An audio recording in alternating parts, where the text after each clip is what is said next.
Hello guys, good afternoon. Naku, napakainit po ng araw ngayon. Kaya po ako ay nagsalamin. Talaga namang ang sakit sa mata ng sobrang init ng araw. Ako po ay lumabas ng bahay kasi magpuputi po ako ng hinog na papaya.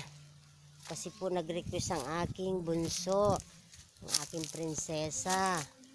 Gusto daw niyang kumain ng papaya kasi po nalagnat siya. Kaya ipagpuputi ko po siya ng papaya. Ito po yung papaya natin, oh. Yan, hinog na. Yan, dalawa po sila, oh.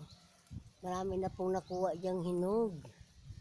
Talaga namang napakatamis ng papaya na yan.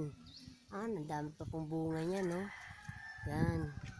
Mga 4 na puno po yan, mga papaya na yan.